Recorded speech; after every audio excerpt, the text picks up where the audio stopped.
السلام علیکم ورحمۃ اللہ تعالی وبرکاتہ۔ الحمدللہ الذی کفا وسلام علی عبادہ الذین اصطفى، اما بعد فاعوذ باللہ من الشیطان الرجیم، بسم اللہ الرحمن الرحیم۔ فاسألوا اہل الذکر ان کنتم لا تعلمون، صدق اللہ مولانا العظیم۔ صلی اللہ علی محمد صلی اللہ علیہ وسلم۔ سامعین ناظرین، آپ دیکھ رہے ہیں ہفتہ وار اصلاحی پروگرام، میں آپ کے ساتھ محمد احمد رضا ثقافی۔ آج کی گفتگو کا عنوان مال حرام جمع کرنے والوں کے گھر دعوت کھانا کیسا۔ چونکہ کافی دنوں سے تقریباً 2 ماہ سے اس سوال کے جواب کا مطالبہ مجھ سے ہو رہا ہے۔ میں نے کہا کہ عید الاضحیٰ کے بعد انشاءاللہ اس کا جواب ویڈیو کے ذریعے میں نشر کروں گا، اس لیے عید الاضحیٰ کے بعد پہلا پروگرام میرا ہے آج کا، اور میں نے اسی مسئلے پر گفتگو کرنا پسند کیا کہ جس کی کمائی حرام طریقے سے ہو رہی ہو، مال حرام جمع کر رہا ہو کوئی، اس کے گھر دعوت کھانا کھانا کیسا۔ جواب ملاحظہ کیجیے، جب تک یقینی طور پر یہ معلوم نہ ہو جائے کہ وہ مال بعینہ حرام ہے جس مال سے دعوت کرا رہا ہے،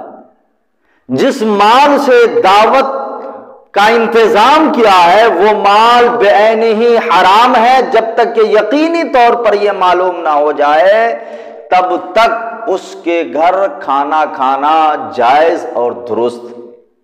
مگر اس سے بچنا اولا ہے کہ خواہ مخواہ لوگ بدگمانی کا شکار ہوں گے۔ فتاوی رضویہ شریف میں ہے، اعلیٰ حضرت امام احمد رضا تحریر فرماتے ہیں کہ جائز بےایمانہ تو ہے کہ کھائے گا تو کوئی شے حرام نہ کھائی جب تک کہ معلوم نہ ہو کہ یہ شے جو میرے سامنے آئی ہے بعینہ حرام ہے، مگر احتراز اولا ہے خصوصاً جب کہ غالب حرام ہو۔ فتاوی رضویہ شریف جلد 9 صفحہ 106۔ ہاں، اگر یقینی طور پر یہ معلوم ہو کہ جس مال سے دعوت کھلا رہا ہے وہ مال حرام ہے، یقینی طور سے معلوم ہو، تو جان بوجھ کر اس کے یہاں کھانا کھانا جائز نہیں بلکہ ناجائز ہے۔ اور اگر یقینی طور پر معلوم نہ ہو کہ جس مال کا استعمال اس نے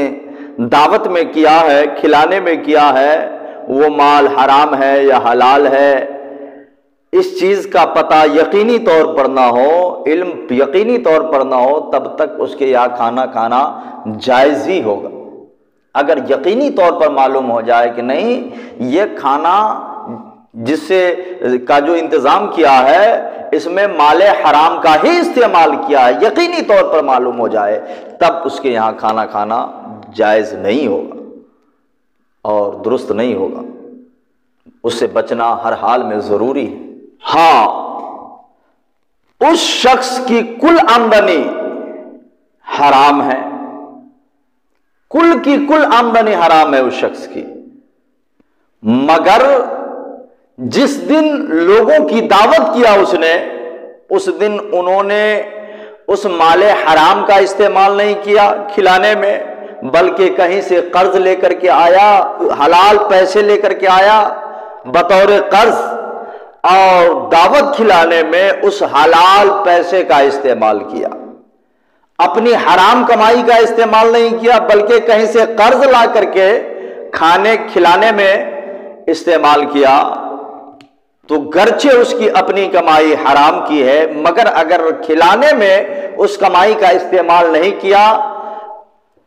مال حلال تلاش کے لایا اور اس کا استعمال کھلانے میں کیا، تو اس کے یہاں کھانا کھانے میں قباحت نہیں بلکہ جائز اور درست ہے، اس کے یہاں دعوت کھا سکتے ہیں۔ اگر کوئی شخص حرام پیسے بھی رکھتا ہو اور حلال پیسے بھی رکھتا ہو، حرام کمائی بھی حلال کمائی بھی، اور دونوں کو جدا جدا رکھتا ہو، حلال ایک طرف حرام دوسری طرف، ادھر حلال کمائی دوسری جانب حرام کمائی، جس دن دعوت کیا اس دن اس نے حرام کو چھوڑ دیا، حلال کمائی کا استعمال کیا، تو ایسی صورت میں بھی اس کے یہاں کھانا کھانا، دعوت کھانا درست ہے۔ ہاں، اس کی آمدنی حلال بھی ہو حرام بھی ہو اور دونوں آمدنی مخلوط ہو، حلال طریقہ سے کمایا ہو یا حرام طریقہ سے، سب لا کر کے اکٹھا ایک ساتھ جمع کرتا ہو،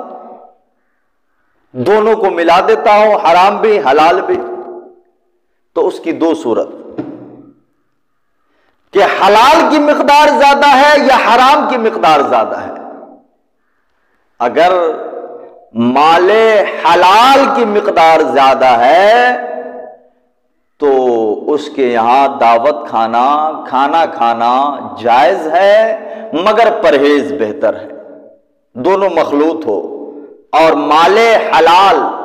حلال مال کا استعمال زیادہ کیا ہے، حرام بھی ملایا ہے لیکن تھوڑا ملایا ہے،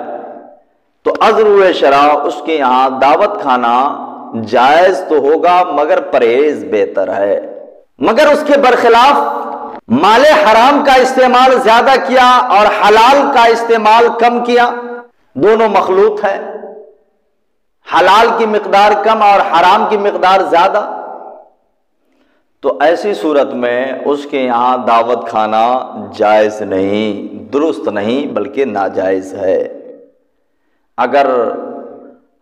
حلال کی مقدار زیادہ بھی ہو جائے، حرام کی مقدار کم ہو، پھر بھی پرہیز بہتر گرچہ جائز۔ تو میرے محترم، کوشش کریں آپ کہ آپ جو محنت کر رہے ہیں تو حلال طریقے سے آپ پیسے کمائیں، دولت کمائیں، تاکہ آپ کے یہاں کوئی آنے جانے کھانے میں آر اور دقت محسوس نہ کرے، ورنہ دنیا میں بھی لوگ عذر شرع آپ سے اور آپ کے یہاں کھانے سے آر محسوس کریں گے، اور آخرت میں بھی اس کا جواب آپ کو دینا پڑے گا۔ ایک حدیث ہے، اللہ کے رسول صلی اللہ علیہ وسلم نے ارشاد فرمایا، لا تزول قدم ابن آدم یوم القیامت حتی یسأل عن خمس،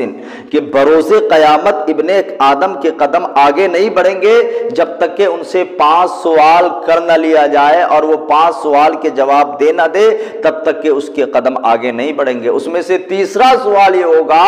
ان مالہ من این اکتسبہ، رب تعالیٰ پوچھے گا بندہ بتاؤ تم نے جو مال جمع کیا، اتنی بلڈنگ بنایا، اتنی زمین خریدا، اتنے پیسے جمع کیا، تو یہ تم نے مال کہاں کہاں سے حاصل کیا، کیسے کیسے حاصل کیا؟ تو اگر حرام طریقے سے آپ نے جمع کیا ہے تو پیسے کا حساب رب کی بارگاہ میں دینا ہوگا، آپ کی گاڑی وہاں پھنس جائے گی اور آپ عذاب الہی کے حقدار ٹھہریں گے۔ اس لیے کوشش کریں